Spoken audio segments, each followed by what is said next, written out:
I would like to introduce myself. My name is Sue Barrett and I'm founder and CEO of Barrett Consulting Group.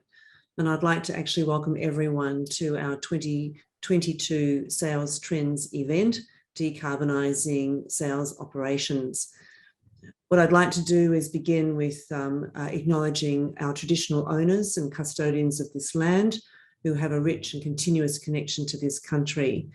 Today, I actually come to you from the land of the Burong people and the Kulin Nation. They, like the other traditional owners of this land, have a long, rich history in caring for our environment. So with many lessons to be learned from them, I pay our respects to their elders past, present, and emerging. I became consciously aware of climate change and its physical, economic, and moral impacts in 1989. Even though the scientists have been talking about this since the 1970s. Since then, I've been actively informing myself about climate science and the changes required to create a sustainable future for all, with my first act of climate awareness being switching to using cloth shopping bags in 1989, which I've done ever since.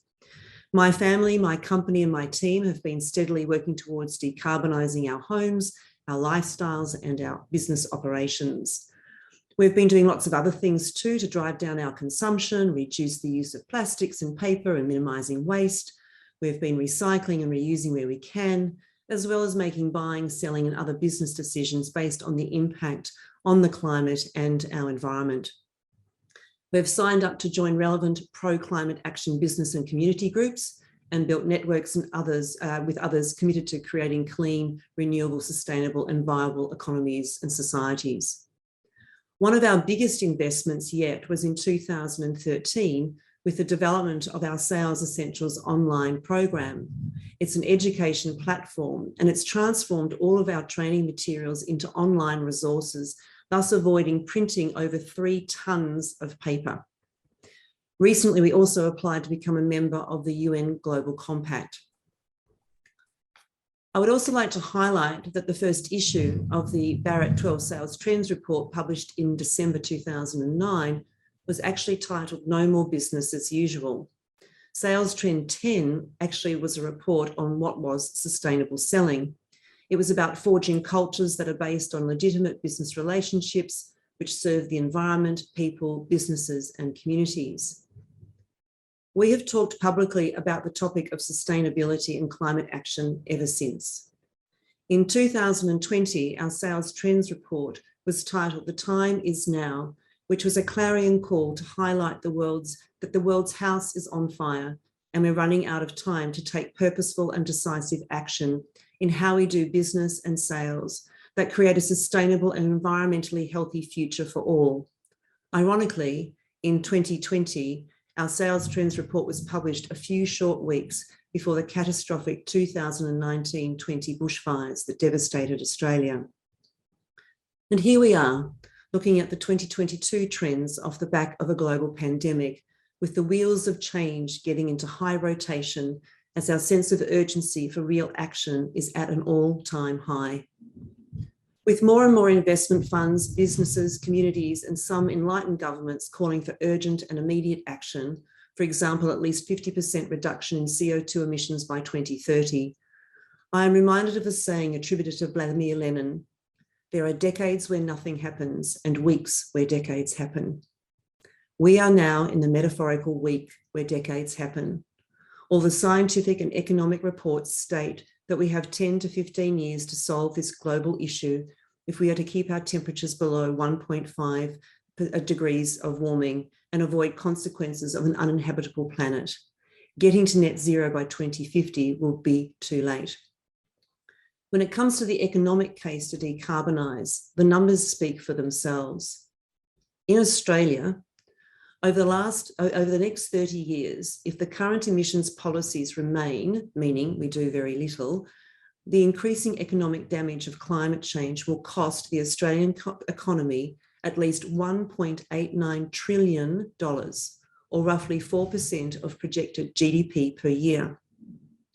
By contrast, achieving net zero emissions by 2050 in Australia would cost $106.8 billion over the next 30 years, This accounts for the loss in exports moving away from carbon, the cost of changing land use, and the transition costs of moving to renewable energy. As John Mcgowan, a University of Queensland economist who sits on the board of the Australian Government's Climate Change Authority, says, so when you compare the damages from climate change to the cost of a net zero renewable target, the cost of the target is a hell of a lot less. Instead of almost $2 trillion, it's about $100 billion. It's a no-brainer to move to a clean energy target. And if that wasn't enough to convince us, Bloomberg published findings today showing that data accumulated so far make it clear that the more greenhouse gases a company emits, the lower its stock price relative to its earnings. Essentially, company valuations fall when greenhouse gas emissions rise. The corporate sector indeed has a leading role to play in the world's response to climate change, but so do we all. We all know this is the biggest challenge humanity has ever faced, which can seem overwhelming at the best of times, but here's the opportunity. We have everything we need to solve this crisis now and move into a new phase of human evolution where clean energy and sustainable ways of living and working will be our future. To do this, we need to shift our thinking away from crisis management and doomsaying to an opportunity mindset that capitalises on all the wonderful business and economic opportunities that go with a decarbonised economy and society. As business leaders, sales leaders, and especially sales teams, we are the ambassadors of our organisations, the client-facing leaders and influencers who are on the ground engaging and listening to what's happening and what our clients want. We are the harbingers of opportunity, the bringers of new ideas, innovations, and solutions that can bring about accelerated positive change and adaptation fast. It is only a lack of imagination, determination, and courage that will hold us back. Our 2022 Sales Trends Report is filled with ideas and practical ways to achieve and capitalise on a decarbonised economy. And our 2022 Sales Trends event is a great opportunity to hear from and engage with our wonderful panel and you, our audience, as we explore this topic. This is all about opportunity. So the event will run as follows.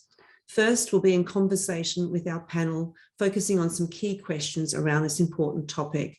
Then we're going to open up the conversation to your questions from the floor.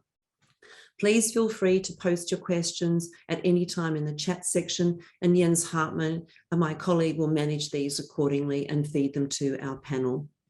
Clearly, we won't be able to cover every aspect of this topic today, or indeed every question, and we certainly won't be telling anyone how to run their businesses or their sales operations.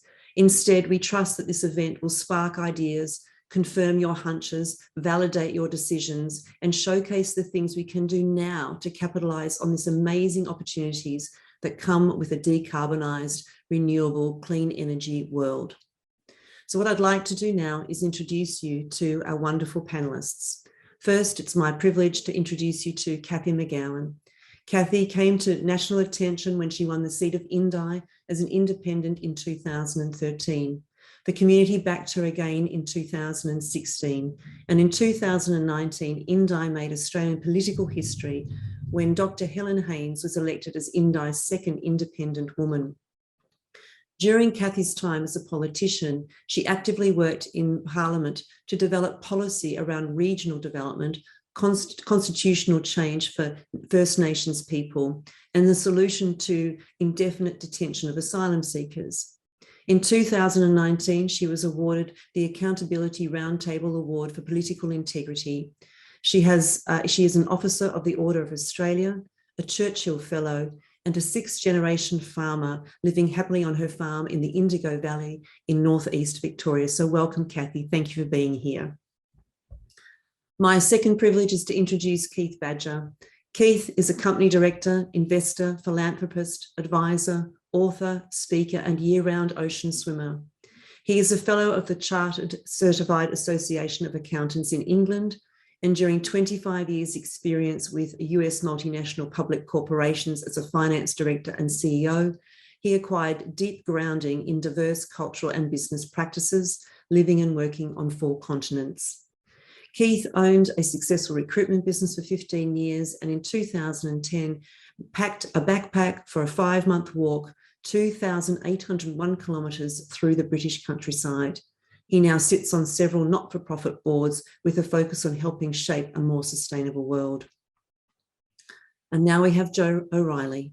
Jo is the managing partner and co-founder of Riley Scott, a sales specialist recruitment agency. Alongside her business partner, Jo founded Riley Scott over 10 years ago with a view to challenging the traditional and raising the standard in the recruitment industry. Proudly, the Riley Scott team is over 85% female, and Jo is a passionate advocate for women in leadership roles. Jo volunteers with Dress for Success, a charity aimed at helping empower women and increasing their employability. Jo is originally from Dublin, Ireland, but made her home in Sydney in 2009. And finally, David Lunn, all the way from WA. David is a co-founder and director of BidRight, an award-winning proposal management consultancy with offices in Melbourne, Perth, Brisbane, and New Zealand. David offers a unique 360-degree view of the tendering process through ongoing bid and capture strategy development consulting with BidRight's seller-side clients, coupled with 28 years of capital and operations procurement experience across the defence, mining, oil and gas, and professional services sectors. David's experience is supported by engineering and postgraduate business qualifications, plus professional certifications for both the Chartered Institute of Procurement and Supply, SIPS, and Association of Proposal Management Professionals. Welcome to you all, and of course, welcome to all of our guests today. What I'd like to be able to do, of course, is do our best to tackle this lofty topic and pose some questions to you. I would like, obviously, all of us to engage in a sort of a discussion, and we'll see where it goes. And Jens has been also told if there's any interesting questions that are around topics, he's welcome to interrupt us and throw those into the mix as well. So let's begin. First question. Of course, maybe it's now in the distant memory, but not too distant. We obviously witnessed what happened at COP26 in Glasgow. And whilst the climate science and economic cases have been around for years, what's your take on COP26 and the outcomes or lack thereof, particularly for Australia and the global economy? What sort of ideas have popped into your minds?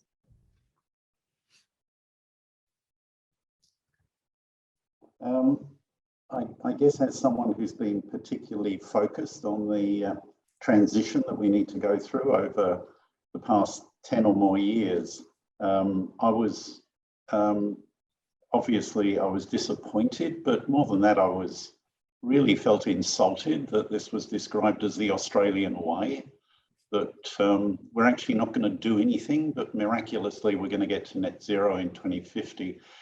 I think, as you've said in the book, Sue, we've moved on beyond needing net zero by 2050. We have to reduce emissions by half this decade. That means 7% a year. It's an amazingly large, challenging transition, but but we have to tackle it. All the emissions that we create now and over the next 30 years before 2050 stay in the atmosphere, for hundreds of years. So we're loading the atmosphere up. We have to stop that, and we have to stop it more urgently than our government is willing to address. Mm. What about you, Kathy? You've been in politics, and policy is incredibly important when it comes to helping give some sort of surety or direction for industry so they can make investments. What's your take on the COP26 outcomes here, especially for Australia? It was profound, the impact it had in the circle of people that I mix with. So I live in Northeast Victoria, and I'm connected to rural and regional Australia.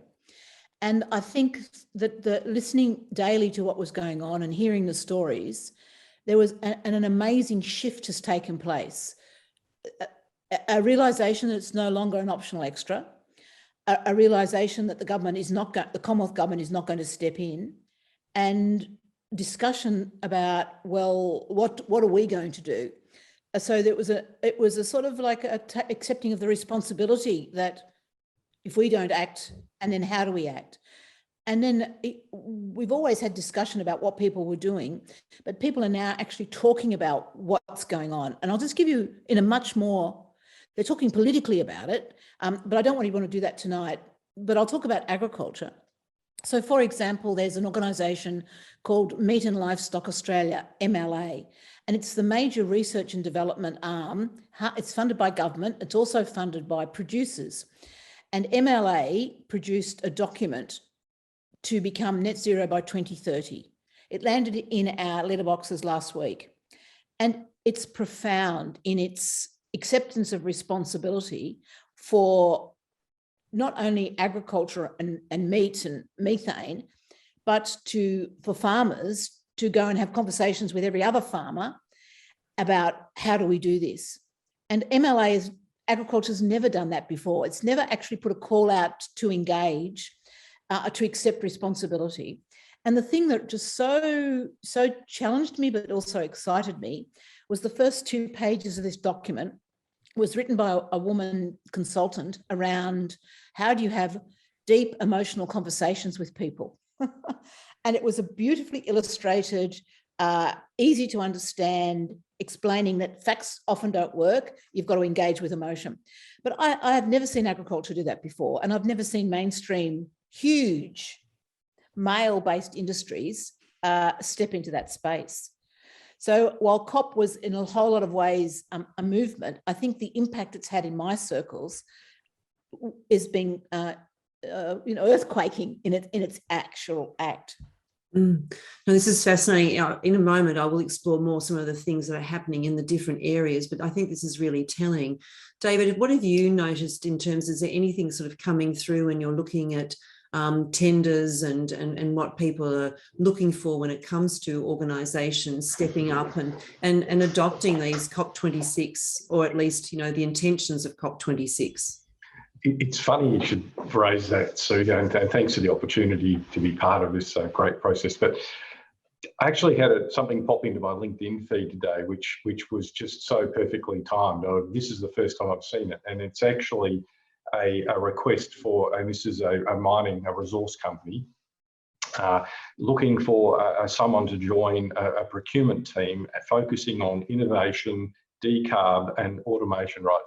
So actually sourcing somebody with particular emphasis in decarbonisation to help that organisation. So that's amazingly encouraging. And so yeah, first time I've actually seen a sort of a resource company in its procurement people actually looking for people to help it drive decarbonisation. So quite fascinating. And what's interesting about that then is that we're starting to see, I hope, how that will flow through into requirements that are then expressed into the marketplace for the solicitation of goods and services to that organisation.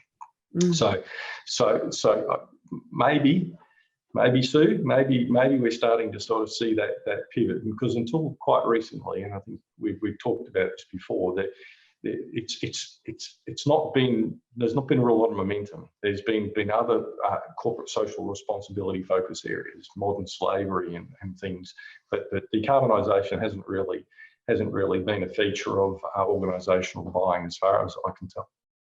So yeah, good sign.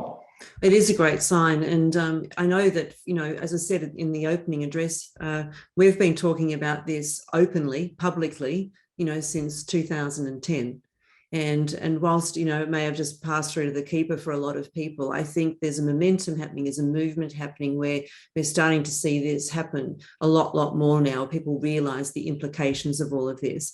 Jo, what about you? Because you talk to lots of sales leaders and salespeople in your work. Are you getting any sort of feedback from them? Is this entering into their conversational language in relation to being aware of decarbonising and whether it's COP26 or just that overall climate action?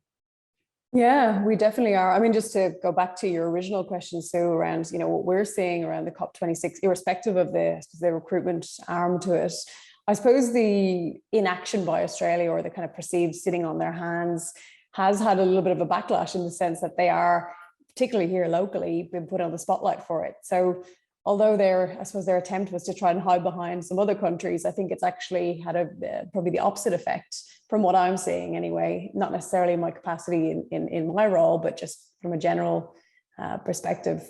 But to go back to the question you asked in terms of how I sort of focus on decarbonisation, how we're seeing that play out, absolutely in terms of hiring strategies, particularly with the more Gen Z style generation, it's really becoming quite prevalent. Companies are aware that if they want to hire Gen Z who see this issue as a core focus, they have to at least be perceived to be putting some action in place. So an interesting stat that we've come across is that about 71% of Gen Zs, now that's obviously your 24 to 11 age group, so our next workforce, are really focusing on a company's decarbonisation policy and sustainability policy when they're looking at whether they would accept a role or not. So 71% of Gen Z workers would refuse to work for a company they felt was not doing enough to deal with climate change, which I think is a very interesting stat that's come out with this latest generation. Do you want to, I remember you telling me a story about one of a person that you placed. Yes. They had two options. Tell us about that. Absolutely. So again, a Gen Zer, probably about a 24-year-old who had recent graduate, had two opportunities available to him. And I suppose I'll talk about the story in a moment, but what we took from it is Gen Z are not motivated by salary, and they are motivated by the impact that their employer is having on the environment. So this particular candidate had two options available to him. One was 30K more in terms of base salary than the other. But the lower base salary was a company that was focused on the decarbonisation in the agricultural world. So how to use soil emissions effectively to decarbonise. And the other was just a standard sort of steel-based sales role. He chose the more sustainability focused business, even though he was compromising a base salary of 30K. And yeah, it just wasn't a motivator for him at all. It was really about the alignment of values with the two businesses. When Keith, you've been a CEO of organisations, around the world, and you know how important it is about culture and those sorts of things. What do you see as sort of some of the challenges that big business and other types of businesses are going to face if they don't get their act together around this? Keith, sorry, you just have to unmute. That's right. Certainly, there is this change going on. I sense we're at a real inflection point. Companies, the real disappointment coming out of COP21 was the fact that the government didn't embrace stronger change and provide the sort of platform to enable the whole business community in Australia get on board and get moving faster. The business community itself, the Business Council of Australia has been calling out for this. Most of the large corporates are looking to bring big change. I think as I say, we've sort of framed this as a problem in Australia because we've got a fossil fuel past. But of course, what the government's saying is effectively we're anchored to the past. We can't leave fossil fuels behind. We want to keep digging them out and burning them. And what we're going to do then is try and capture the emissions with technology that, although proven at a small level, doesn't seem to work economically at any kind of a commercial level. So, the challenge, though, is to simply find ways. I think there's a recognition now in the corporate world that we've got to go ahead and do this regardless. So I think the inflection point has come where people have taken this on. I think what Kathy commented on, the sort of reaction she's getting and I'm getting, people who've scotched my talk about going for zero emissions, maybe 10 years ago, even 3 or 4 or 5 years ago, they're now saying, how do we do it? Okay, you've been on this for a long time. How do we go about it? It is very much now about how to harness that cultural awareness or that beginning awareness and saying, okay, don't think of this as a problem. Here's this enormous opportunity. We can be the global leader in the production of cheap energy. We can repopulate Australia, if that's what we want to do, with manufacturing industry. We can take a real leadership position. We're one of the highest emitters per capita in the world, if not the highest. We can actually turn that around and be harness this wonderful transition opportunity. So we've got, it's that change of how you look at it. That's what I would love to see happen. And I think that's beginning to come through now as people are searching, for ways to do business and do business better. Well, it sort of leads me to this question, because we're here talking about sales trends, okay? And everybody lives by selling something, and we've got ideas and initiatives, products and services, and it's all about, relationships and really effective engagement. So a question to the floor here, and then whoever wants to pick it up first, let me know. But thinking about where you're coming from and your networks and the people that you know and engage with, what do you see as the 2 or 3 biggest sales opportunities for decarbonising when businesses decarbonise? They decarbonise their sales operations. So what are the sort of sales opportunities? Kathy? I want to have a go at that and pick up what Jo just said. So, and it comes from my particular view of the world about community. And when you put community at the centre of what you're doing, the opportunities come out of that are amazing. Now, when I say community, I just want to give you a short story about the opportunity of partnerships. So in Victoria, there's a large electricity distribution company called AusNet, and AusNet has a subsidy called Mondo. Now, in my local community, there was a small group of people got together and said, we want to do something about energy costs, but also supply. We're at the end of the line and it's off and out. So the little community of Yackandandah got together and they set up a group called Totally Renewable Yackandandah, that by the year 2022, there'd be a balance between generated electricity locally and imported electricity. So they set up a relationship with Mondo, and Mondo through AusNet. We have now totally changed the environment in this little community, because with Mondo's support, we've set up an electricity buying and selling company called, it's called Indigo Power. You can go online and have a look. And it's a social enterprise supported by this big multinational company in a little community that's now doing all the sales work for the company. And they're a bit like what Jo said about Gen Z, is it? These are all, they're 29 to 33-year-old young hipsters that are setting it up and running it. It started out with employing one person. It's over 3-4 years. It's now employing 12 total new jobs, doing sales, and this is in Yackandandah, sales, marketing, and they're working now with Mondo on they've got a huge amount of money out of ARENA to actually do research work on how do you set up the accounting system to account as the electrons go both ways. Because in the olden days, the electrons all came out. Now because we've got so much generation happening, we need to account for electrons and not buying and selling, accounting. And so there's a big meeting tonight in the community of that project, which is a research project, but it's all about making money.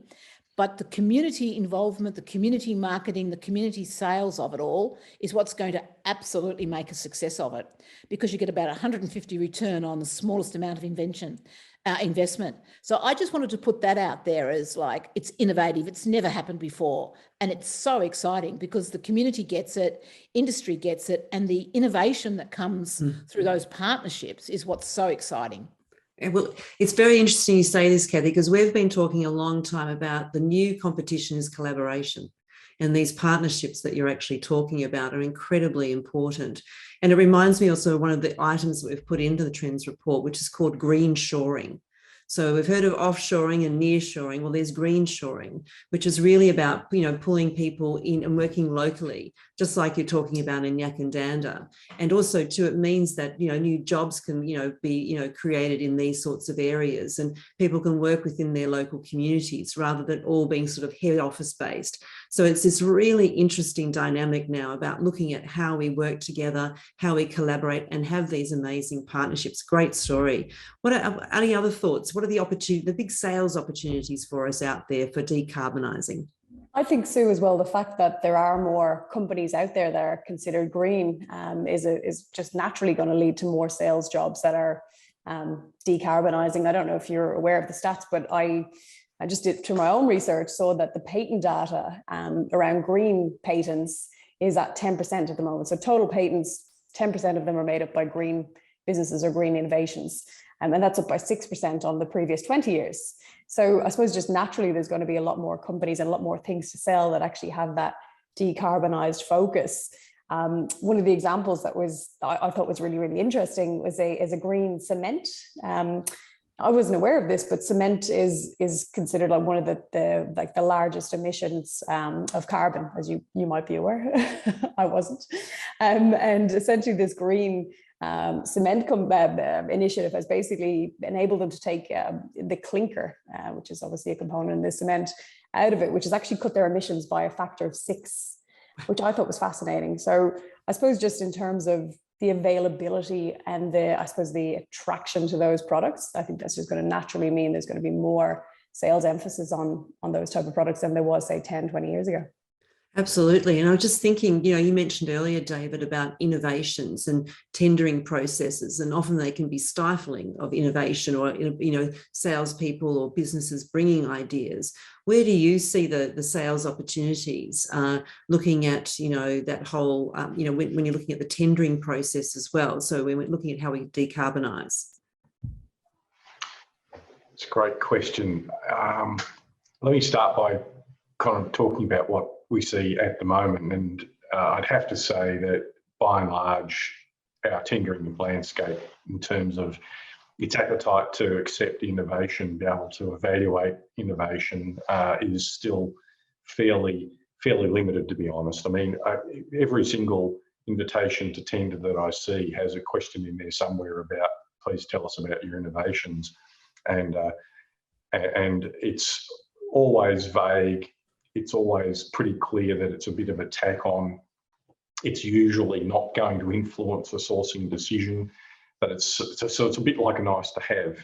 And so I don't think our corporate buying environment, and I'm talking about commercially as well as governments, is really got hold of yet in a formal procurement environment how to properly deal with innovation.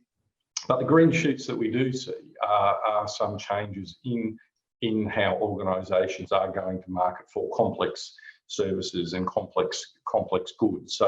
So we are seeing processes like Agile coming in up front of buying or type of processes. So there are mechanisms coming that will allow really good ideas from the marketplace, because generally that's what happens. Generally, the domain expertise and the innovation and the excitement is in the marketplace, not by the organisation acquiring, and the processes are starting to change.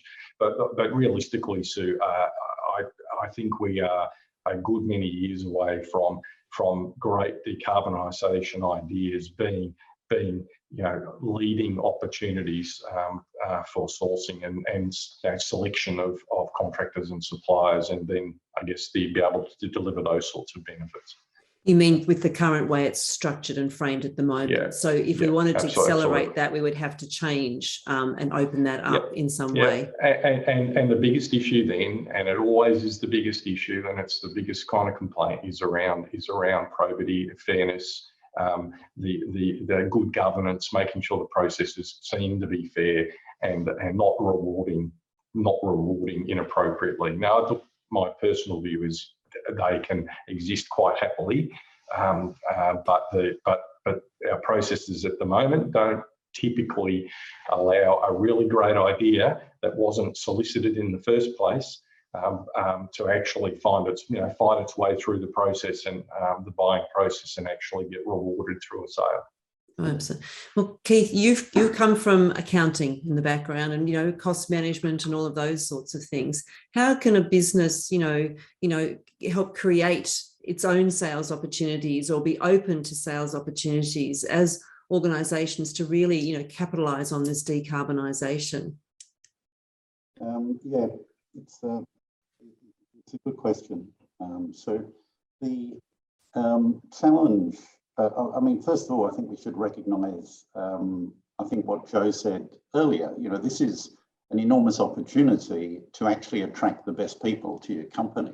You know, the brightest young people coming in are looking to work for companies that are genuinely pursuing a vision of sustainability or emissions reduction.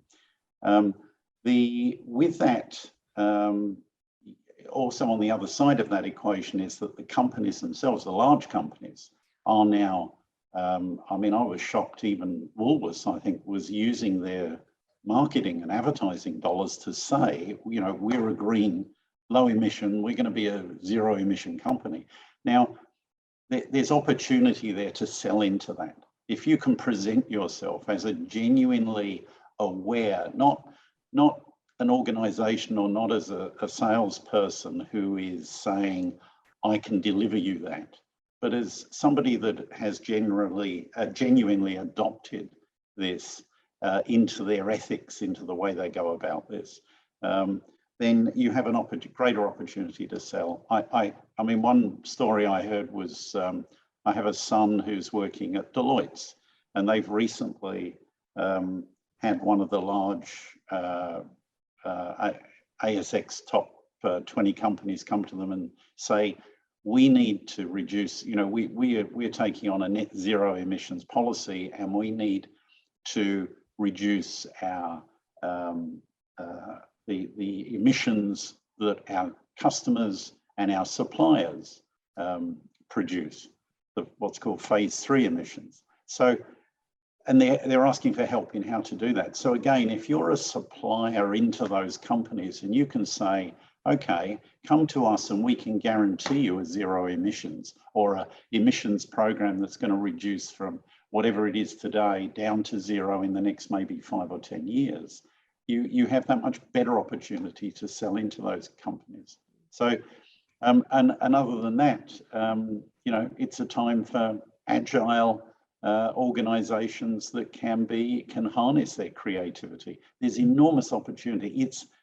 It's from a business point of view, you can justify deploying funds towards trying to harness new creative ideas, because there's an opportunity to go out and become leaders and to win new markets. And this is when I think about these sorts of things, and you know, rather than waiting for a tender, you know, David, a lot of people wait for tenders. Why aren't they already out having these conversations, talking with people, prospecting and igniting opportunity, even if it's a bit early on, but keeping in people's minds, you know, getting out there and having these conversations. There'll be people out there who have got an ear listening for this stuff. But if we don't make what we do visible to the people that need to know about us, they can't pick up on these opportunities. So yeah, waiting for a tender isn't good enough. So getting out on the front foot and you know, forging partnerships, you know, moving around certain avenues, not to you know, remove good governance, that's important, but to actually have these conversations, these agile discussions about what's possible. I'm thinking here too, you know, at the moment, whilst Australia's reputation isn't probably that crash hot on the national, international and national stage as far as climate action is concerned, we do have a lot of this decarbonising innovation coming from this country. Like, we have a lot of businesses, you know, we've got our CSIRO, we've got all sorts of organisations. I was in an event the other night. They've got these amazing battery technology, which is just incredible, and it doesn't require rare earth minerals. So we have an amazing country. I mean, even before, you know, the global economy and digital age, Australia was one of the most inventive nations on the earth, and it still is.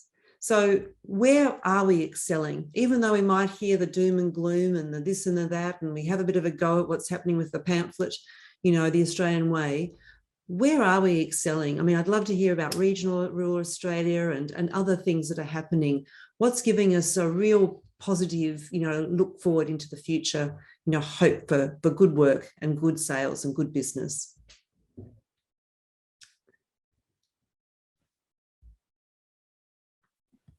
So I think this is from regional and rural Australia. I'd say the Victorian government has just done some amazing planning work with setting up these regional energy hubs.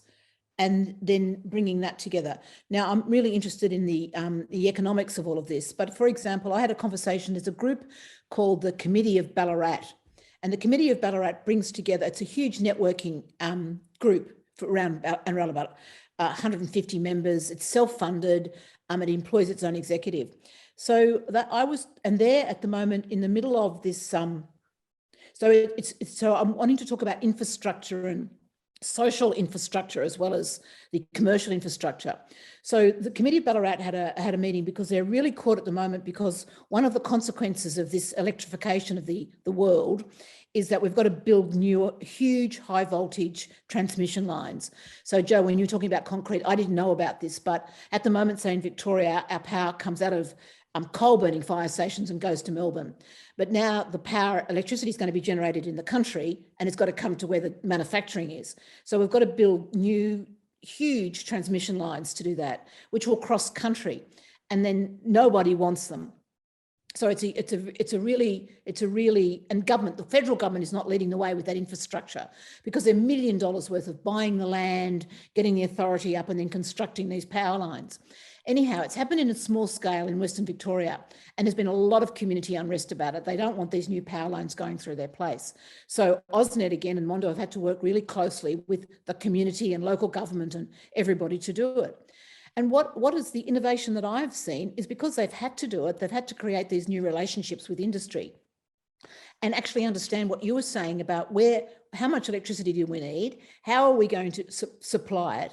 But anyhow, the long story short is, this is the innovation out of Ballarat. They want to be the generator of all their own electricity and the exporter of electricity. And then they've got to design their own transmission things. But that argument has given just totally and utterly made business, community, local government, state government rethink this whole way of working together. And the innovation that's coming out of those renewed relationships and the knowledge that people have about, Joe, you just saying about concrete, everybody knows now who the big emitters are and who the big users are in that community, because they've had to share innovation, and who's going to do the good accounting work, and where the educated and training people are going to come from. And then the really good businesses, and I should just name one, Mars Pet Food, just leading the way in this regard. And so they're they're kind and generous in sharing their knowledge. So I take, and it's all led sort of by the Victorian government saying, act in the regions, get your act together, and we'll help you, but you've actually got to do all this. And then making the state government departments proactive in joining these sort of networks.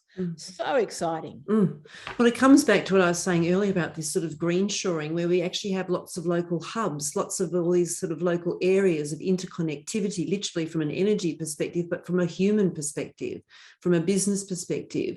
And it's, as you say, it's about rethinking how we do business, rethinking how we sell, rethinking how we engage and create new infrastructure and those sorts of things. Like I said at the beginning, it's just a lack of imagination. If we actually come together and look at things from different perspectives, the answers are all there. It's just helping, and all the resources are all there to actually make this happen. That's a great example. What do others think? Are there any other innovations, the panel is aware of at the moment that Australia is leading the way in, and we could really capitalise on that?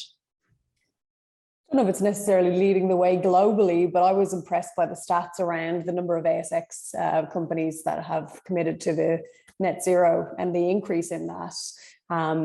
You might be aware of the stats, but from where they're at now, there's 49 of those ASX 200s that have committed as of March 2021, and that was 14 12 months prior. So pretty significant changes there from what I can see.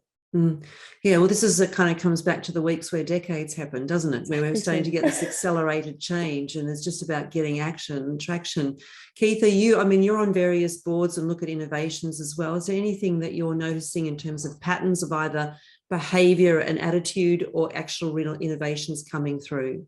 Yeah, I was just going to comment on that, picking up on Joe's comment there. I follow those statistics pretty closely, Joe, and as you say, there's been this quite a strong move forward in a number of companies adopting net zero.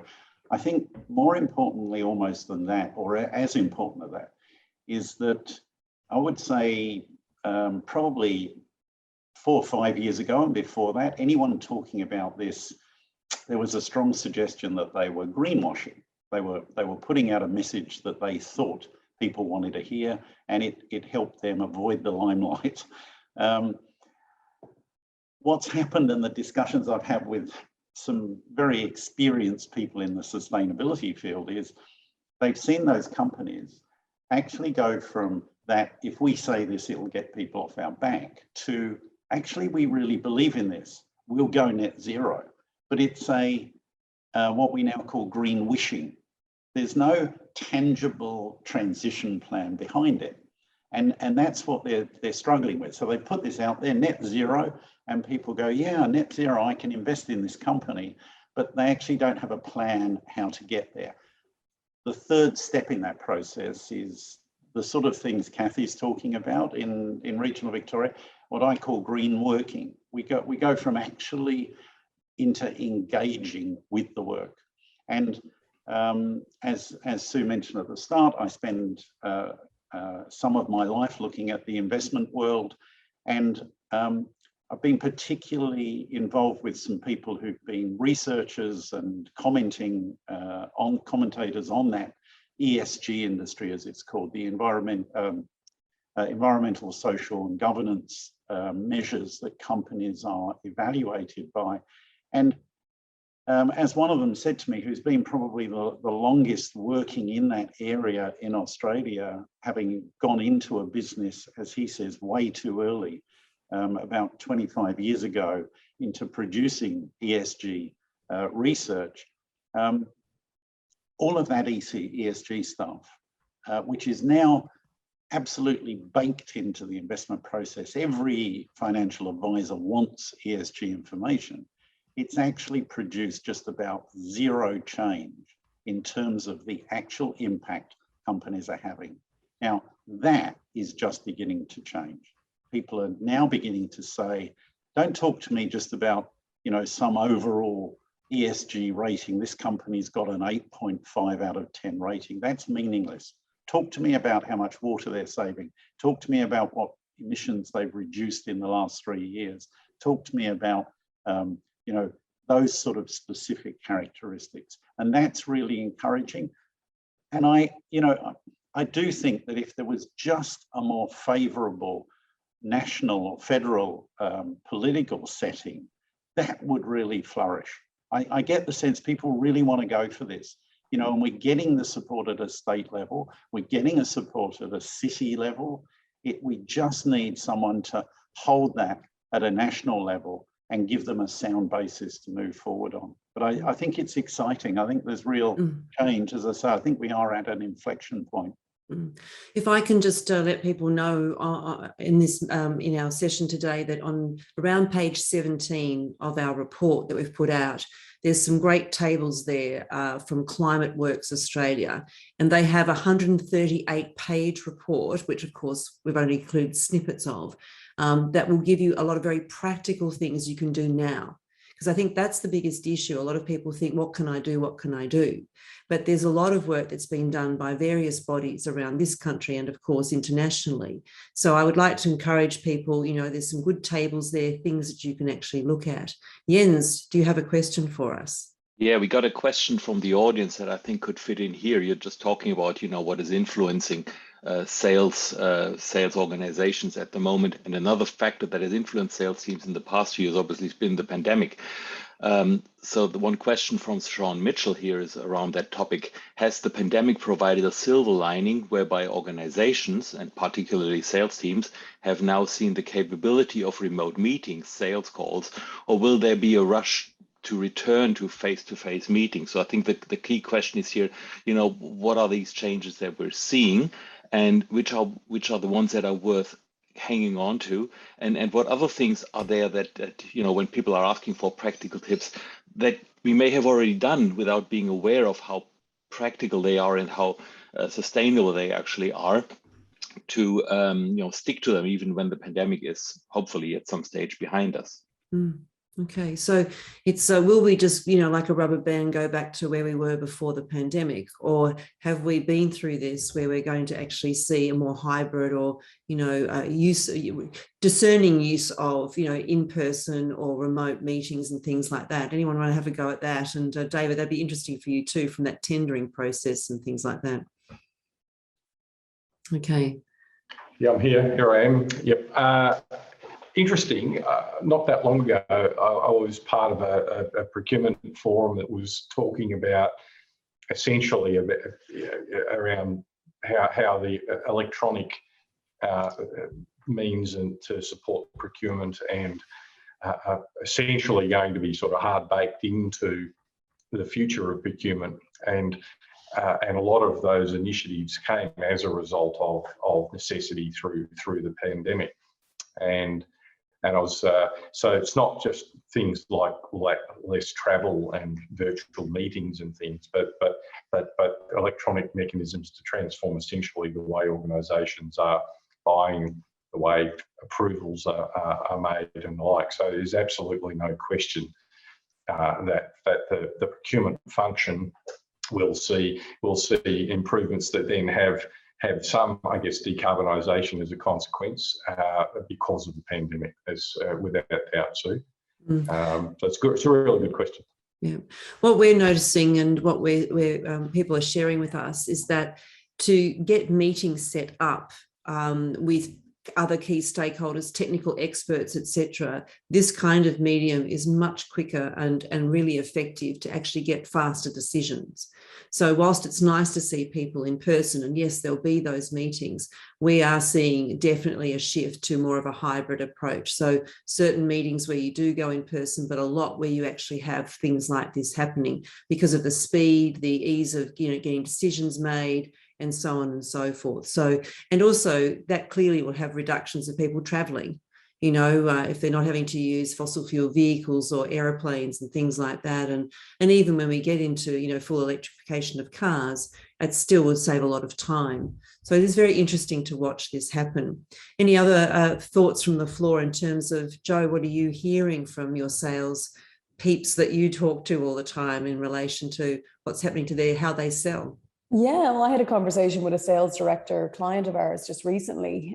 They're headquartered out of the US, and the whole leadership team prior to COVID was going to the US, obviously flying to the US 4 times a year. They've now put a principle in the business where that's only really going to be 1 trip a year. So they've pretty much mandated that they'll be reducing those flights significantly. So that's one example. I mean, in terms of how we're seeing businesses, their receptiveness to a hybrid workforce or a workforce that is purely virtual, that's gone up exponentially. I can't even put a figure on it. Prior to COVID, we had a lot of pushback from clients who maybe were a little bit more traditional about feeling that they wouldn't get the productivity if they didn't have the eyes on their people.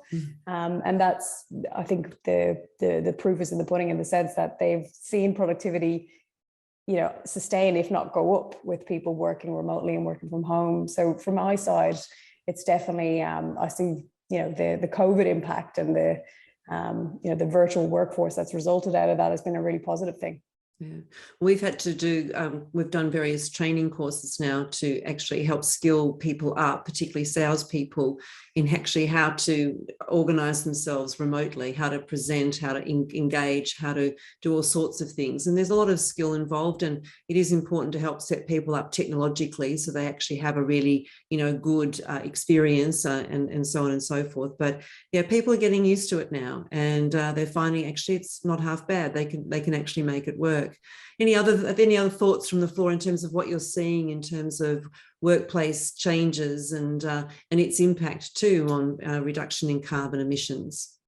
Yeah, certainly what I'm hearing coming back from the big multinationals or the big corporations in America is that they're looking for the evolution from this to go back to maybe people in the office 2 days a week and out of the office 3 days a week, if they're office workers, or 3 days in and 2 days out. And certainly I'm getting similar reports coming in from here in Australia.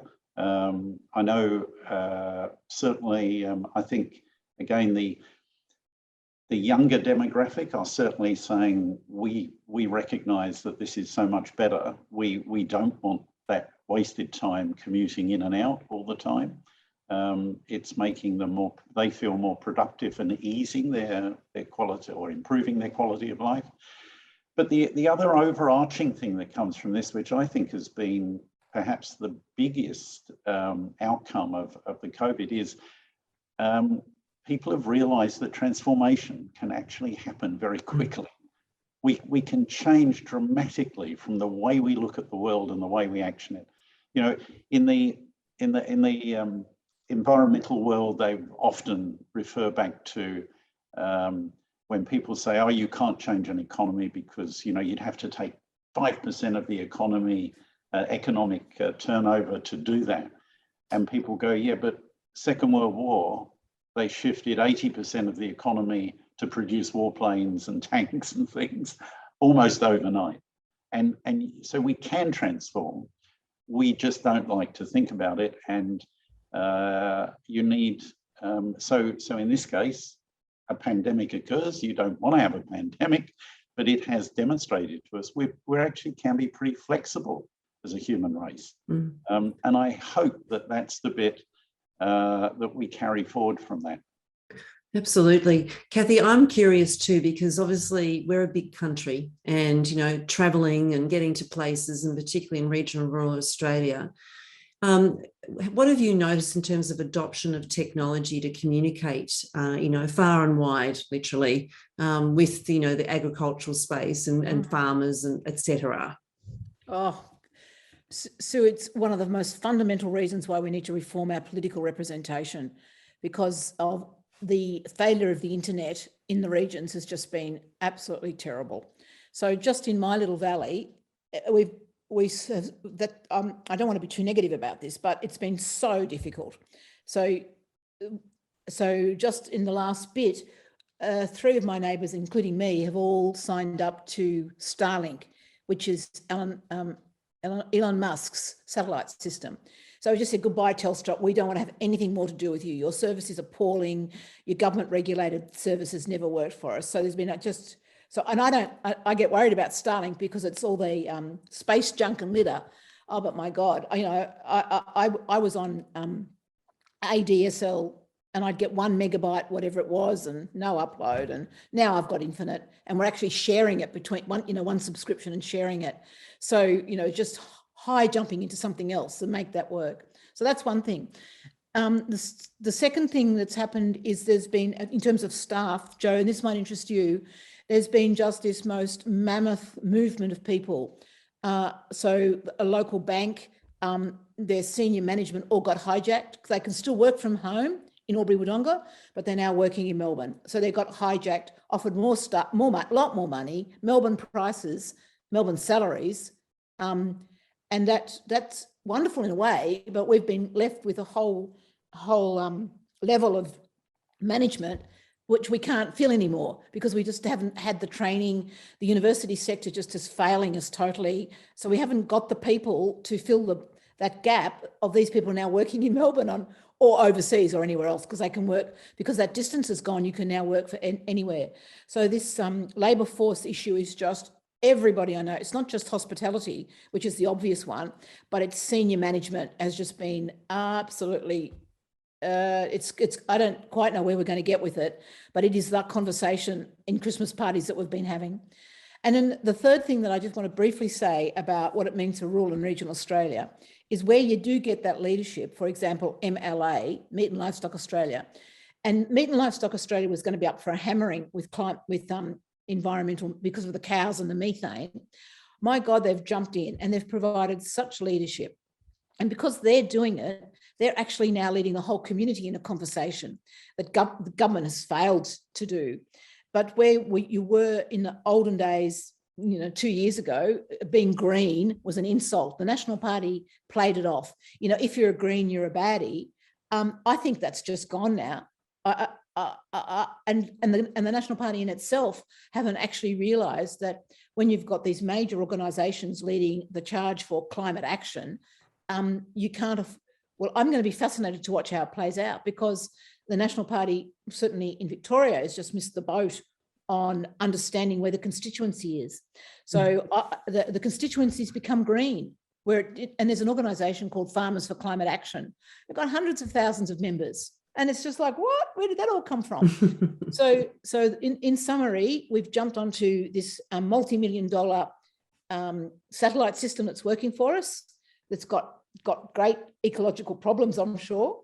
We've lost a whole swathe of our workforce, and we've got no mechanism, and no one's even thinking about it, to how do we replace that. And then we're getting the political ramifications, I think, are just going to be quite enormous. Yeah. I think, look, these are wicked problems we have to address and solve. I mean, but here's the thing, you know, staff, but also customers are marching with their clicks and their wallets when it comes to who they buy from. Only last week, Power Shop, the then darling clean green energy retailer, lost droves of clients when its parent company sold it to Shell, the biggest fossil fuel emitting company in the world. I don't know if anyone saw it in the news, but people, just including my family and my business, we left because of the decision that was made by their parent company. The exodus has been staggering. So what about customers? What are they telling us they want from their suppliers? You know, I mean, Kathy, you've just sort of talked about that in terms of, you know, the way community needs to engage, and in political parties in this instance, not listening to their constituents. So we have to listen to our customers. We have to be responding. Anyone got anything to contribute in relation to customers and the importance of sales opportunities and decarbonising? I can jump in if you like, Sue, Dave here. I think, and I'm picking up on the point that Keith made earlier, I think it really depends at the moment on what customer you're talking about. And commercial organisations are absolutely moving faster in terms of presenting decarbonisation as a decision driver, and therefore looking for ideas to help in that regard. I'm just, as we've been chatting, I'm just thinking back to maybe the last 20 tenders that we've helped organisations try to win. Almost all of them government, none of them with any substantive anything in relation to reducing carbon. And so and I think I might have shared this story with you before too, Sue, but most governments around Australia have a mechanism. It's a market-led proposal structure. So you can pitch a good idea to get to state governments. Federal government has one as well. And so you can bypass the traditional tendering process and pitch a good idea to government. And generally speaking, the rules of a market-led proposal require the solution to be innovative, to be something that's outside of the ordinary buying practice. Anyway, so you'd think it was the perfect way, if you had a really cool idea, to actually stimulate a government to take it on board. But from what I understood, and my context is Western Australia where I am, but there's been maybe 40 goes at market-led proposals here, and I think maybe one of them has got up. And again, so even though the idea is kind of sensible and there's a mechanism in place to do it, it kind of stumbles because it's a bit hard, it's a bit difficult to evaluate, being able to articulate the return on investment to a point that you can present it. So from my view, from what I see, government clients, a few local government notable exceptions aside, aren't there yet. In terms of it's just not there. Yeah. Well, but I think, like the rest of us, we're expecting to see that change fairly quickly. We see other previous initiatives come through and then become quite dominant in terms of decision making, purchasing locally, modern slavery Act, Aboriginal and Indigenous participation. These sorts of initiatives come through. It can't be far in most state governments before we'll see decarbonisation as a critical part of the decision-making process. Yeah, well, we'll have to keep agitating for it, won't we? And make sure that we keep asking for it. I'm curious to know about what decarbonised salespeople will look like. You know, what are we looking at here? And what qualities what will they need to have? You know, how will they position their decarbonised sales and business credentials to their customers? And also, how will this affect recruitment and retention of salespeople? We sort of touched on that a little bit earlier. What are our thoughts, panel, about a decarbonised sales team and people? What will they look like out there? I'd love to jump in on this one, Sue, if I may. So look, for us, I mean, obviously a lot of this is about sort of projecting what we think they will look like, but from what we're seeing, the decarbonised sales force is going to be very much, like you talked about earlier, very much equipped to be able to deal with sales presentations and customers virtually. There's a lot of advancements obviously on the horizon with the metaverse, where the whole objective of that is going to be you feel like you're in the same room as someone. So the need to travel physically is going to be massively reduced. We feel that the decarbonised salesperson is going to be very aware of the impact that their business is having, and always kind of putting suggestions in terms of how to improve that and promoting that fact with their customers and their own little ecosystem fairly predominantly. They're also, we talked about the virtual side of things a little bit earlier, but they are probably going to be, from my side, from what I'm seeing, 100% virtual. So no big office hub, no big, you know, sucker of electricity that they're working out of. It's really going to be very much a remote workforce, and they're definitely going to be people that are conscious of the I suppose the impact they're having in their role. So if it's a case of you've got to go to a regional role, a regional customer, and you could do that meeting virtually, you would definitely opt for that. So there's just some of the things that we're suspecting will be the patterns of decarbonised salespeople. Any other thoughts from the panel about I mean, Kathy, those people who are, you know, with that lovely energy business you're talking about, what are they sort of thinking in terms of their roles of sales and customer engagement? Any insights on that?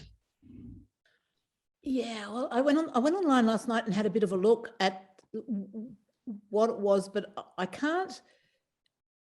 We're not. It's a bit like what Keith was saying before. I haven't quite. The workforce thing is we've got really hugely qualified people coming and doing these jobs. But do you know what actually is interesting? It's not so much the sales stuff. It's the demand side. Is the bushfires of 2020 has created just enormous demand for new ways of doing electricity, and the building of batteries, and making sure that when we have the fires come, that the communities can actually have enough generation themselves. So they call it islanding their communities. So I haven't actually seen the change in the sales. I'll pay attention to it, but I have seen a lot of different thinking about. But the salespeople have they've been using mostly social media, I think. You know, getting on the phone much more. You know, my experience is very traditional. They're traditional salespeople. I haven't actually seen the change, except in the workforce. I don't actually know where they live. Who knows? Okay, interesting. Keith, any comments about, because you've obviously had sales teams that have reported through to you as a CEO? Yeah, I guess it goes back for me to where people are, where their company is, and where they are as individuals on that green washing, green wishing, green working. And really, I think it starts with the embracing of really deep embracing of this as an important thing to them, something that they take on. So it's really a cultural or a psychological thing. Once people embrace that, amazing things happen. They find ways, they start to live it and breathe it. And I think that's something, that I would recommend any, people, sales managers, to ask themselves, look at themselves and say, do I really believe in this? The whole sales process comes from forming strong relationships. You've got to be trusted. You've got to believe in this. So if you're going to talk about being zero carbon or low emissions sales force, you've got to believe that, and it's got to have meaning for you beyond the work. So I know, as I think you know this, Sue, that as you mentioned earlier, I changed from this corporate warrior to somebody who came back from a long walk in nature and went, oh my God, I've got to change some things. And some of the outcomes for me were, saying, I've got all these clothes. I lived out of a backpack for a year. It was so simple. So I said, I'm not going to buy any new clothes for a year. And I wonder if I can do that. And at the end of a year, I said, well, that was easy. I'll do it for another year, because I had a wardrobe full of clothes that I still wasn't getting through. And then ended up, saying, well, I'm just going to buy clothes when I replace one. When something wears out, I'll buy a new one. But it's those sorts of changes. You talked about the plastic bags. The first thing you ever did was, I'll carry a cloth bag. And, it's amazing how I can remember someone saying to me 3 or 4 years ago, how do I get into this? This is a huge thing. I can't personally impact it. So where do I start? And you say, at that stage, the supermarkets were still issuing plastic bags. And I said, well, get a cloth bag. Do you take plastic bags? Oh yeah, I've got, I must have 100 of them at home. Okay, stop it, right. And it gave that person who was a business leader. She was a chief executive of a business. And she called me 2 days later and said, guess what? I've now got a Keep cup as well. I'm not taking, disposable cups. You gave me, and she said, you gave me the right to join this. You gave me a way in. And I think, however corny and silly it sounds, people have got to get into this, and it's actually got to become part of the way they think and act. Then you will bring innovation as a sales manager or a sales person into the way you transact with people, and they will trust you. They will believe you. So yeah. I think you've touched on something really important, and that is people's personal identity, how they see themselves.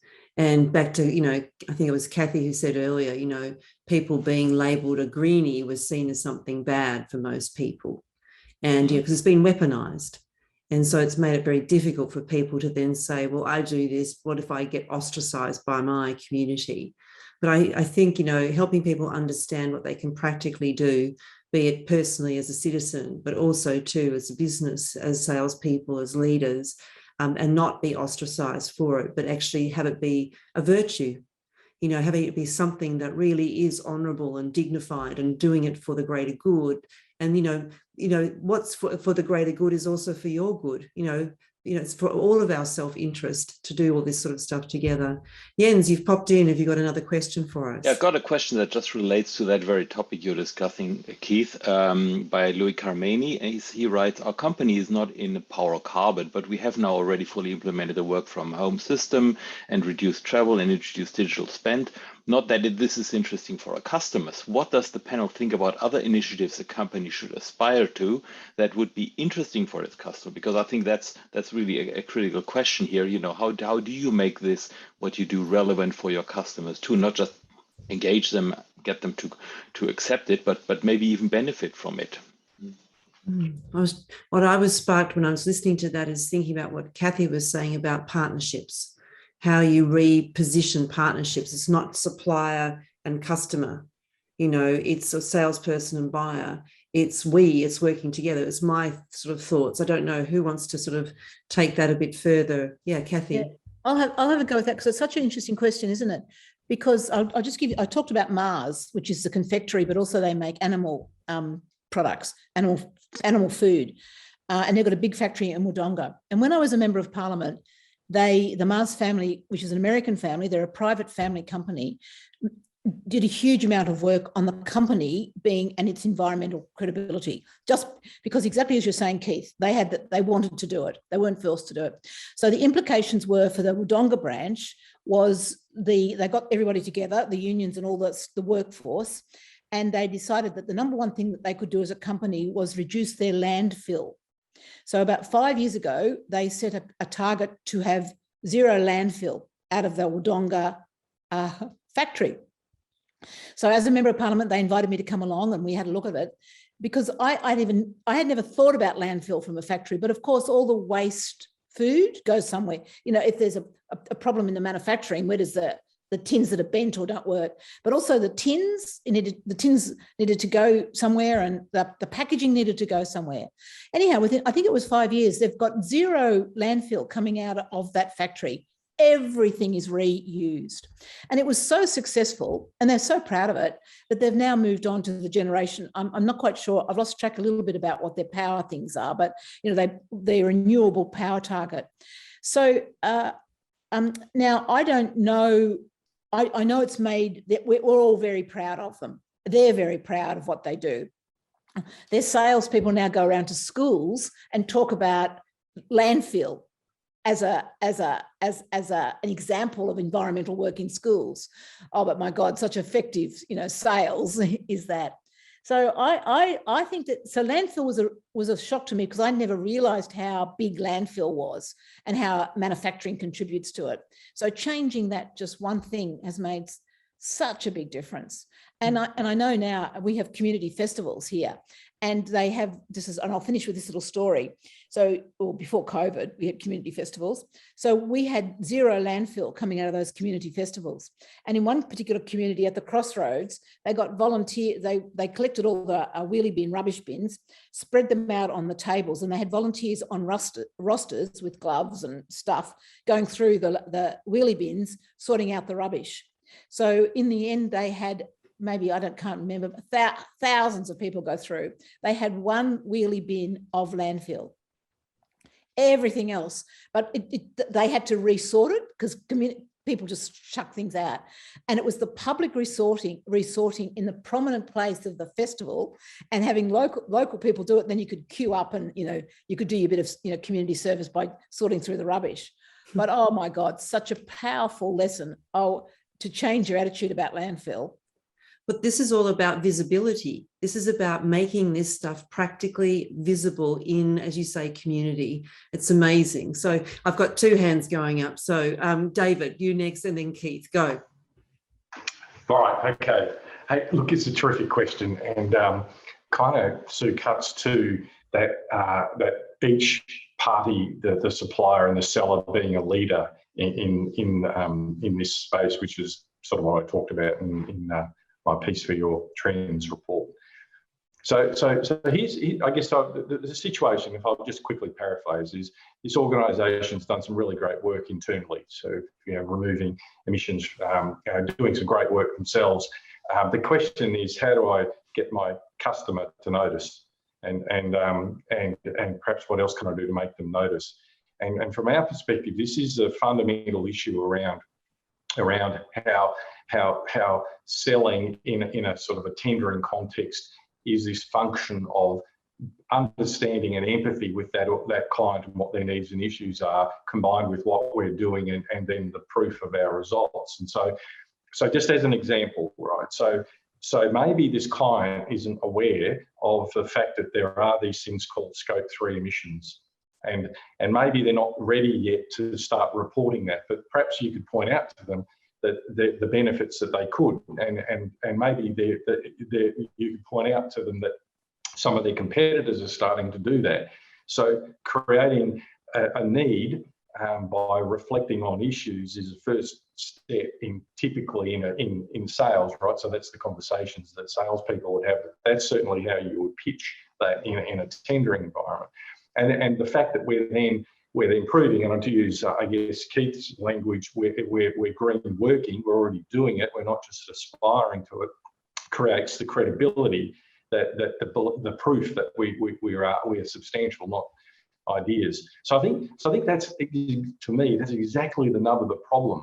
Is if you know you're doing something good and you need to help your customer understand why it's also good for them.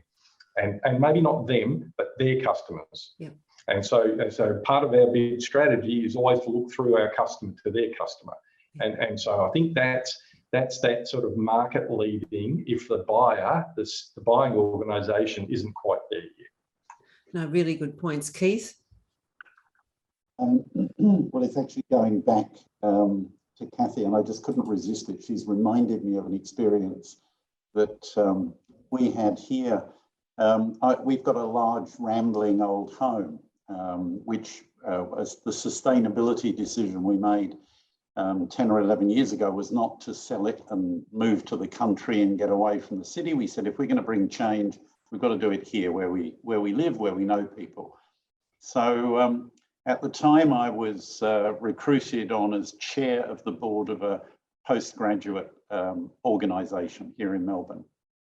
And we talked about how we thought it would be good to trial an experimental course where we get a group of people together who want to learn about sustainability.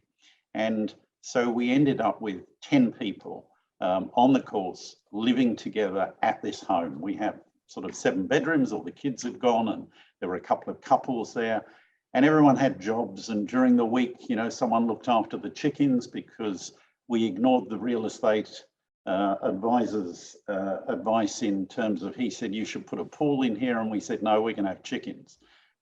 So we were defying the norms that are Brighton real estate. But while they were here, we took them, the whole idea was to have an immersive course where you go and do something like you described, Kathy, where you actually go, we took them out to the big landfill site outside in the west of Melbourne.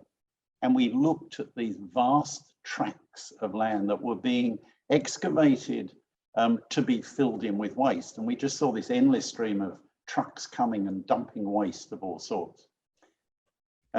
We also took them down to the Latrobe Valley and showed them actually what happens before you press the switch to turn the light on. And that experience of going around an open cut coal mine and seeing, you know, brown coal, as it's called, which is hardly coal, it's just rotting vegetation, and going around a power station. But having done all that, at the end of the week, and we have a recycling, and we have chickens, and we had a worm farm, and we had all these different things going. 10 of us living for 7 days and nights, we had 316 grams of waste going to landfill. It's about how you buy up front. It's about how conscious you are of what you're doing. And I say that it's, you know, so I know this is helping sales teams, but I still believe it's about human engagement. Play games like that within your team and see what you can do, because you can do things in the, you know, in an office or a business environment. And the more you get people caught up in it, it becomes a game to play. And we all love gaming and winning. You know, I'd say get involved in that way, and then take that out to your customers. Tell them what you've learned. Tell them what, you know, what you're doing to reduce your emissions. It's a very valuable sales opening to bring those to them. Absolutely. So being the role models, being the examples of, and I think this is really helpful for people as well. I'm going to just pop into the chat box, and I think what we'd like to do, Jens, is if there's questions you've got on the floor, could you please, you know, start sharing those with us? That would be fantastic. So what have we got? What are some of the questions we have from the floor? Yeah, we've got another one that actually feeds a little bit into that, you know, who starts it, who engages. And we discussed a little bit earlier about, you know, Shell purchasing this other organization and the impact of that. I've got a question from Guy Calcagno on that. He posted it at the time you discussed that. B2B economics, 49 top to 100 ASX committed, but how much extra dollars are companies actually willing to spend to reduce waste, energy, consumables like packaging? A lower carbon footprint will cost, and the green wish costs dollars. How much are they willing to pay? So the question is, he says, in some industries, sustainable options are currently 200 to 300 times more, 100% more expensive. Do you know of companies that are willing to pay more for any of this, at least initially? Yeah.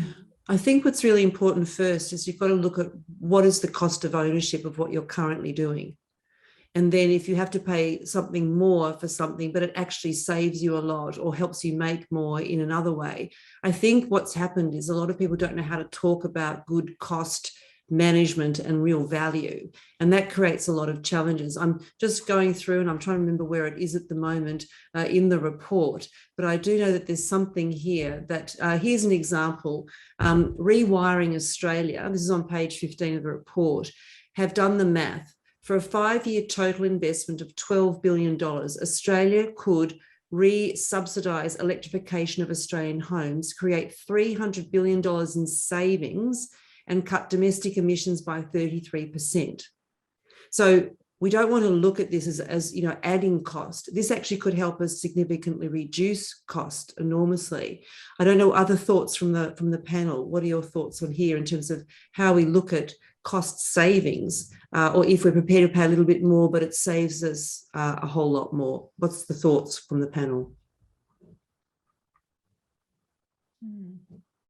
Actually, whilst you're thinking, I'll actually just take this further too, because we're talking about technologies that become cheaper with increasing production enter a thing called the virtuous circle.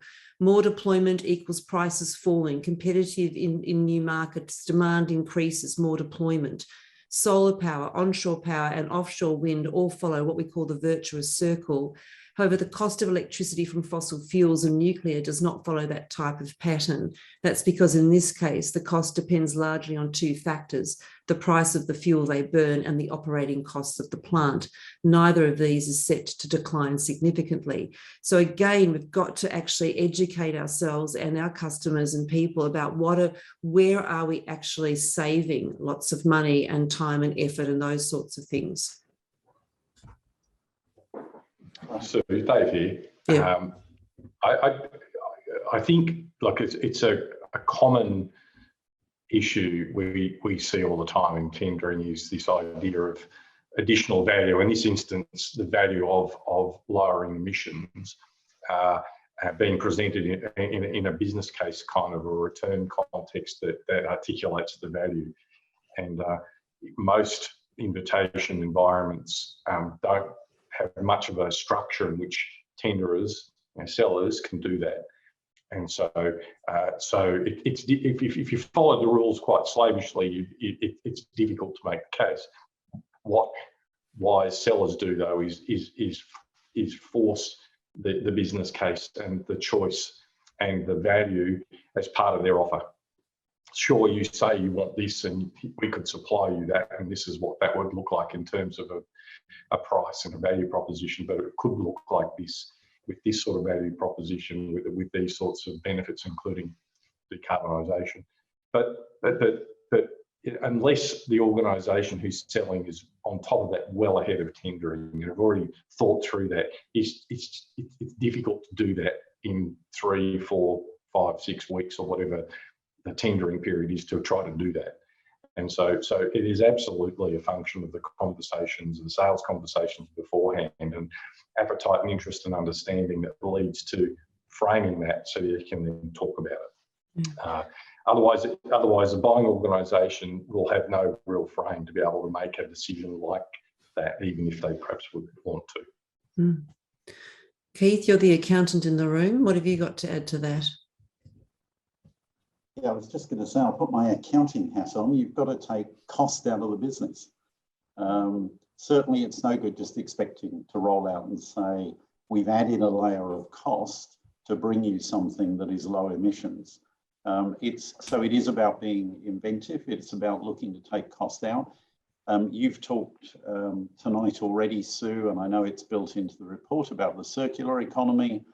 Circular economy is all about removing waste. There is no such thing as waste in a natural cycle in nature, and the circular economy is predicated on you being able to eliminate waste. Eliminating waste creates either some income or a reduction in cost. So you've certainly got to work at it. You might be able to get a premium from a company for something that is low emissions. Certainly they will buy from you if you can explain to them why it's so much better for you and so much better for them and their customer image and their staffing policies. But you do have to work at it. Certainly, yes, it would be nice to think that we'd have the government doing the initial investment in this to bring costs down. I'm very conscious that that's what government should be doing. In the UK, for instance, Britain has one of the largest offshore wind energy networks, and they decided back in about 2012-13 that they needed to get companies to invest in it, they needed to give them a contract that gave them a certain price for the offtake of the energy. And the price was well ahead of what the commercial energy cost was at the time. I can't remember the exact figures, but it was whatever there was something like, we will pay you 140 per whatever, pounds per whatever. That enabled the technology to grow and develop to the point where now the last wind farm that went in, or this was a year ago, I heard this, they were paying for the same quantity of offtake about £24. So, you know, the cost comes down. Now, from a corporate point of view, you can invest in change programs that will bring your costs down. You've got to have the money to invest up front to do it. But that's one way you can do it, and not expecting to get that money back, you know, in the same month or the same year even. As an accountant, you know, one of the things that I was always very focused on was, what are our capital investments? What are they going to do? Now, a capital investment brings a return somewhere in the future. It doesn't happen overnight at the time you spend the money. So change processes, maybe you have to invest some money to do that, but you can't go out and simply say, I'm now low emissions, pay me, you know, 25, 50% more.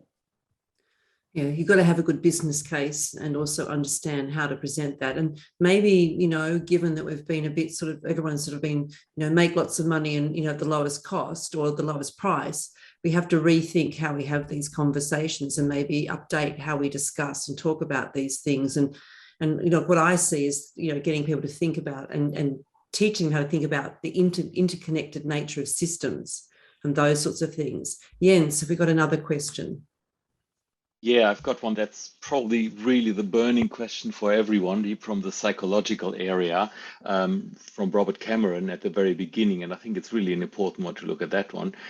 To all on the panel, have you found a simple way, and I'd be curious to learn about that, have you found a simple way to respond to people who speak negatively on climate change, but are clearly parroting social media feed or poor journalism, mainly from Sky News After 6, because they are unable to articulate solid facts to support their opinion? So what's your way of dealing with people who are sort of biased, influenced by whatever fake news and stuff? Is there a trick?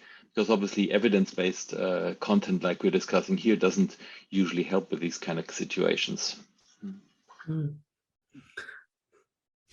No pressure, anyone. Kathy? Yeah, look, I saw that question come up and I've been thinking about it. So I'm just going to use again the Yackandandah model here because, and you can apply it to sales.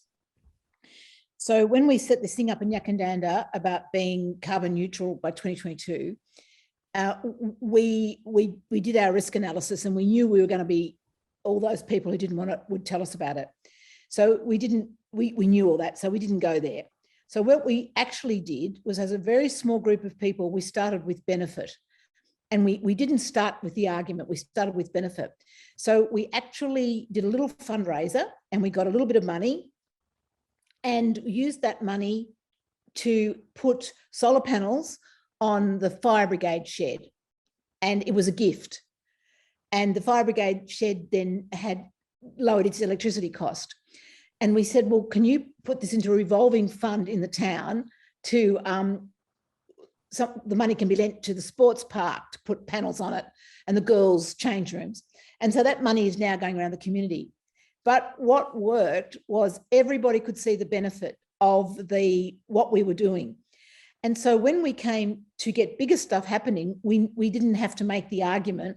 We worked with the smiles, and it's just everyone accepts it now because we've provided so much benefit, community benefit. But at the same time, this Indigo Power is making money and it's able to do its stuff. But the starting off with the benefit was one of the most clever things that I've seen in a community development sense. And I think it works if you can find a way of, in your staff room when you're having the argument about climate, I think to be able to step back and work out, well, I can't change their minds. How can I be the change? And how can we create benefit that they can then come along and see that the benefit's going to benefit them as well? So it just takes a bit more psychology, but I don't think you can change people's minds, and it's a waste of time trying. But I do think people understand benefit. And when there's something in their own benefit, they change their own mind and come on board. Yeah, exactly. Jo, have you got any thoughts on that? Yeah, I would echo what Kathy said. I think, engaging in those type of arguments, it's rarely productive because they're almost trying to incite a reaction. And particularly when you see those comments on social media where it's almost like clickbait. They want to infuriate people by having, fairly radical opinions. My stance has always been to not engage in those, because the more people that comment, the more people that fuel that fire and bring more attention to that, maybe misinformed point of view. So my suggestion to Robert would just be to cut that conversation and, maybe start a new conversation about something that's more positive and more in line with where he sees the issue.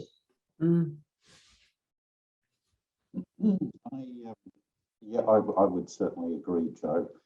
I think we need to remember, I remember being,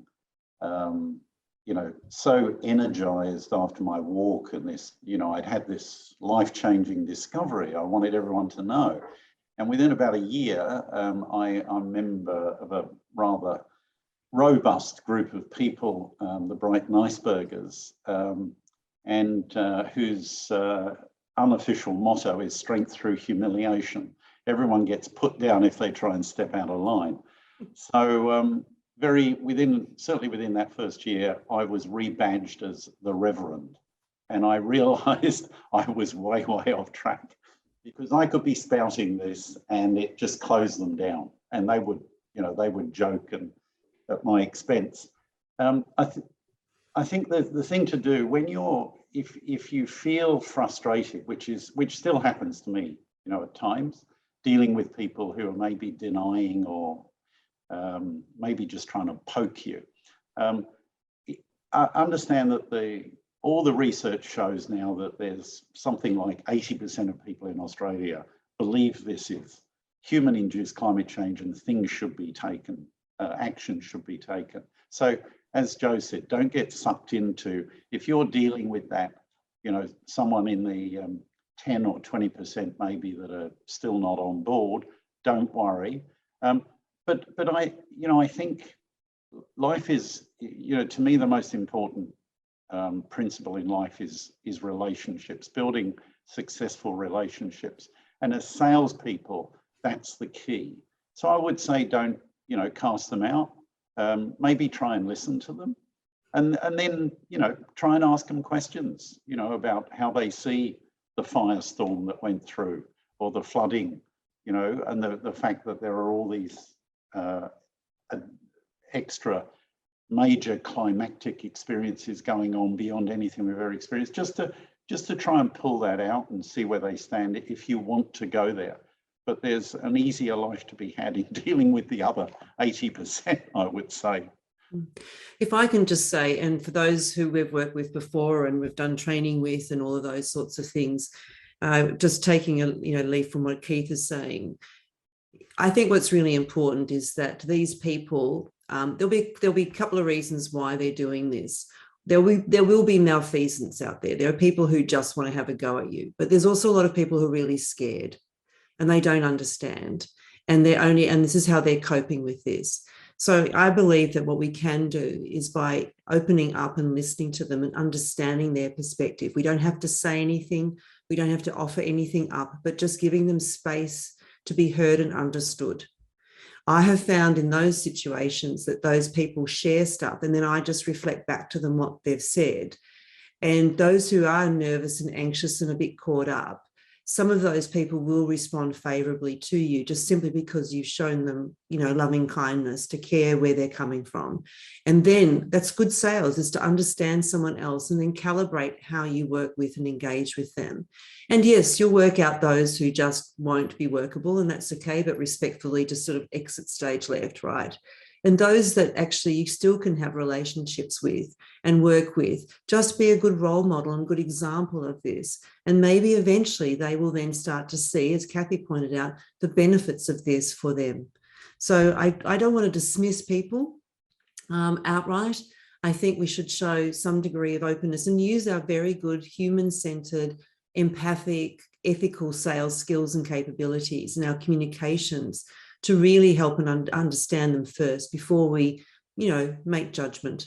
And I would encourage us not to be judgmental, but to be discerning then about how we then navigate our way forward with these people.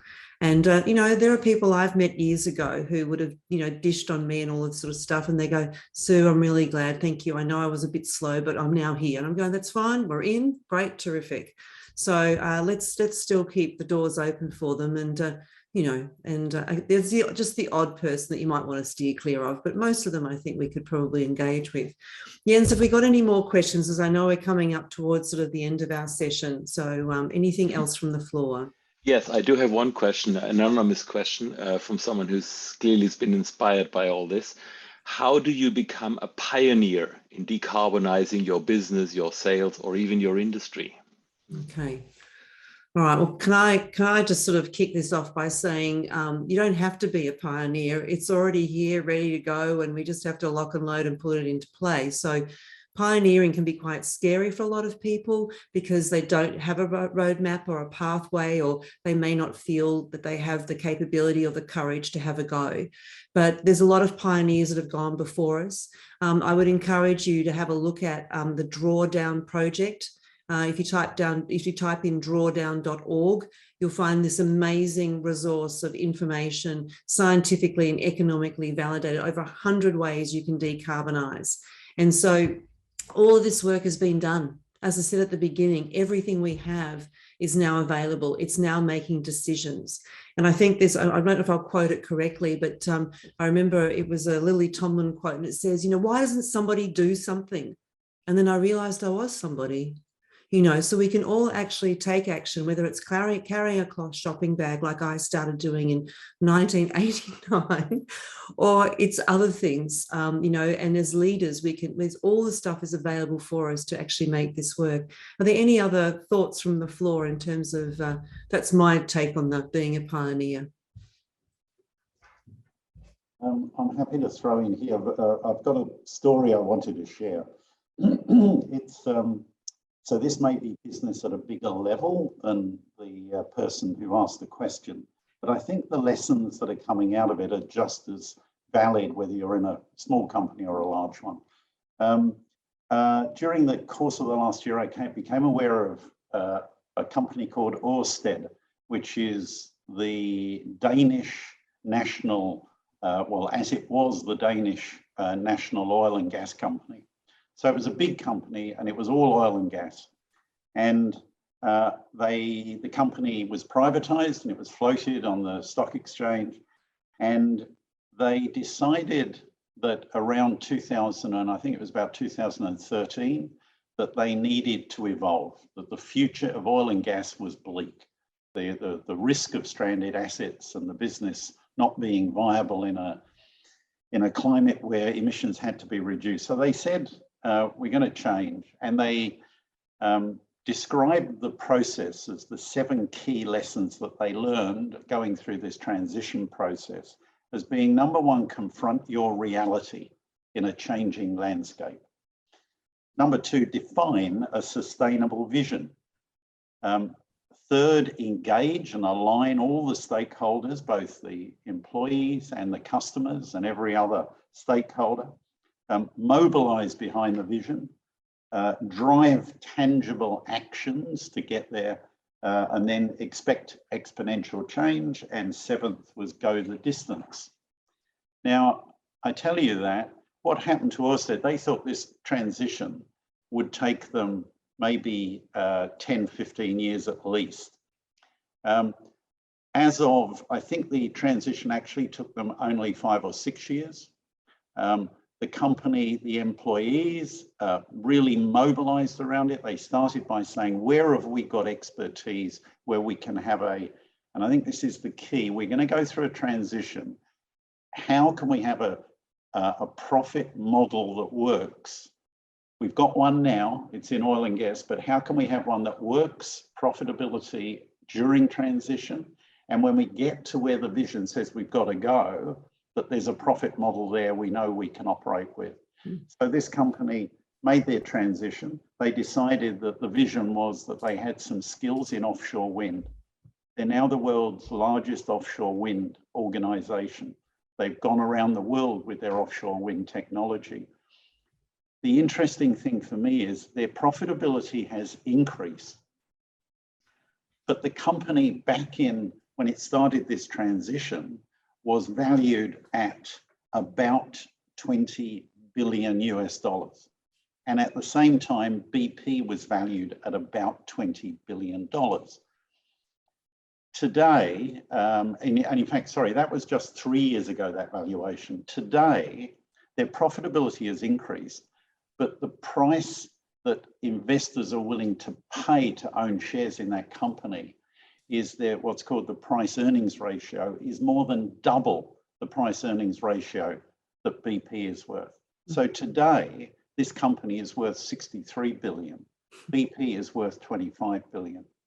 It's, you know, there was a vision, a group took this on, and they're really good at sharing what their experience was. What I just read out to you as the 7 lessons learned, they published in a report. They're saying we want to help the world convert. Yeah. You know, as you said, Sue, it's not about competition, it's about the new era of collaboration. Yeah. So the opportunities are enormous, but it is, and it's not one person who can do that. You've got to come together with your employee team and your stakeholders, involve your customers in talking about it, saying what you want to do and see where your future sustainable vision is. That's fantastic. Thank you so much, Keith. I'm just conscious we're coming up towards the end of our session. So maybe I'd just like to ask each of our panelists your final thought or two that you would like to offer up in terms of, I don't know, opportunity, because we talked about this being about opportunity. What are some final thoughts you might have for the people here today and all of those who'll be watching us on video when we send out the recording? So I'd love to just echo a little bit of what Keith just said in terms of what businesses can do. Keith, you talked about how, you know, you get everyone involved, and that's, you know, that's what facilitates this sort of, you know, systematic change within a business. You're probably familiar with what Danone did. So Danone, obviously, you guys would know, the big global food company. They promoted a program what they called One Person, One Voice. And it was essentially linked to their 2030 sustainability goals. And it was very much about creating a dialogue within the business for people to contribute to what they see as the challenges, what they see as the opportunities in terms of the sustainability piece of the business. And that's been hugely successful. So I think, you know, one of the takeaways I'd like to leave is just that it doesn't take a lot. It's really just getting the conversation started, whether it's within your organization or your, you know, your wider ecosystem. And that's what salespeople are good at doing, getting the conversation started. So let's get it. Okay, Kathy, your final sort of thoughts for the event? Well, I would like to acknowledge you, Sue, and your team, and the publication that you've put out, and just the wealth of information that's enclosed in that. Now, I haven't had a chance to go through it in depth, but just skimming it through it before tonight, I just think that's just an amazing thing and a wonderful vehicle, if it's, or a resource or a tool to use. And I think that you're taking the leadership role with this is just like, it'll generate enormous business because you're actually providing answers to questions that people have got. So I just can't acknowledge enough the wisdom of, and then the team you've put together, like, you know, for me to be able to sit here and listen to other people, it just leaves me, you know, absolutely inspired to be part of this movement in a much, thinking about how do you make money out of it. That's really what I want to be able to do. You know, how do you save the costs and actually use this to become much more profitable in so many ways? So yeah, I love it that you've set the discussion going, and I really wish you well in your work because I think it's really important. Thank you very much, Kathy. Very much appreciated. Thank you. David, what about you? I'm with Joe. Conversations with clients, customers, spotting the opportunities, helping them lead and shape is absolutely the opportunity right now. And I really do believe that organisations who have an ability to articulate value through decarbonisation to their customers will be the ones that have some short-term and possibly even medium-term competitive advantage. So it's right. Yep, start talking. Absolutely. Let's get the conversation started. Keith. Well, I think I just gave mine. I'll just end with a quote because you've got some good quotes, Sue. One of the great scientists and authors, Carl Sagan. Anything else you're interested in is not going to happen if you can't breathe the air and drink the water. Don't sit this one out, do something. Fantastic. Get on board. Absolutely. Well, look, I'd like to bring our event to a close. I've got a couple of little final thoughts and just want to thank our panel. First, Keith Badger, David Lunn, Kathy Mcgowan and Joe O'Reilly, you've been amazing. Thank you so much. Thank you for those people who are able to attend this evening, and also too for those of you who'll be watching at a later stage. Also, I want to thank my team, as Kathy mentioned, Jens Hartmann and Hannah Williamson, and particularly Astrid Silverman has been amazing to pull all of this together for us and make sure that we can deliver a quality event and a quality publication to you year after year after year. So what I'd like to be able to do is finish off with a very short story. There was once a priest in a small town. One day, a terrible storm came through the area and the rain would not stop. As the waters rose all throughout town, the town authorities began giving warnings about the dangers of the imminent flood and asked people to evacuate. A four-wheel drive came by the church to take the priest to save him. The priest replied, "No, I'm fine. My God will take care of me." The rain did not stop and every street was flooded. Water got into the church and the priest went to stay in the office on the second floor. People in a boat came and talked to the priest through the office window. "Please come with us. Your life is at risk." The priest replied, "No, I'm fine. My God will take care of me. I'll be safe." The water continued to rise and the priest was forced to climb onto the roof and where the only place was where the water had not reached yet. A helicopter came. People in it said, "Father, please hold on to this rope ladder. You'll die here. There's no one left and we're the last ones." And the priest said, "No, I'm fine. My God will take care of me." The priest drowned. And when he got to heaven, he told God, "I had faith. I thought you would save me and you let me die." And God replied, "I sent you a four-wheel drive, a boat, and a helicopter." So, how many signs do we need before we're going to act on climate and actually create the world, an electrified, sustainable, clean energy world? In closing, I know how hard it is to find great salespeople. We all know that. Given my long-standing public commitment to climate action and a clean, green, sustainable world, it may come as no surprise to you that I receive frequent connections, feedback, questions, and requests from seasoned sales professionals looking to transition to decarbonised or decarbonizing sales roles and businesses. Many do not want to work or be associated with businesses who are not committed to a renewable, decarbonised world. They understand selling is the vehicle that allows opportunity to flourish and people to prosper, and they want to use their sales skills, knowledge, mindset, and capabilities and networks to do good work, and to make a positive, lasting difference. If we want great salespeople working for our businesses, we cannot let current strategies lead us to a race to the bottom. That would be catastrophic.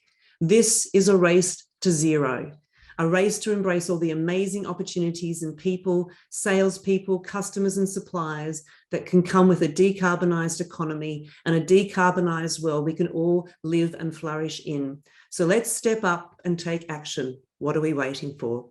Thank you everyone for coming. It's great to see you. And let's keep up talking to people about decarbonising our economies and creating great opportunities for all. Good night. Thank you.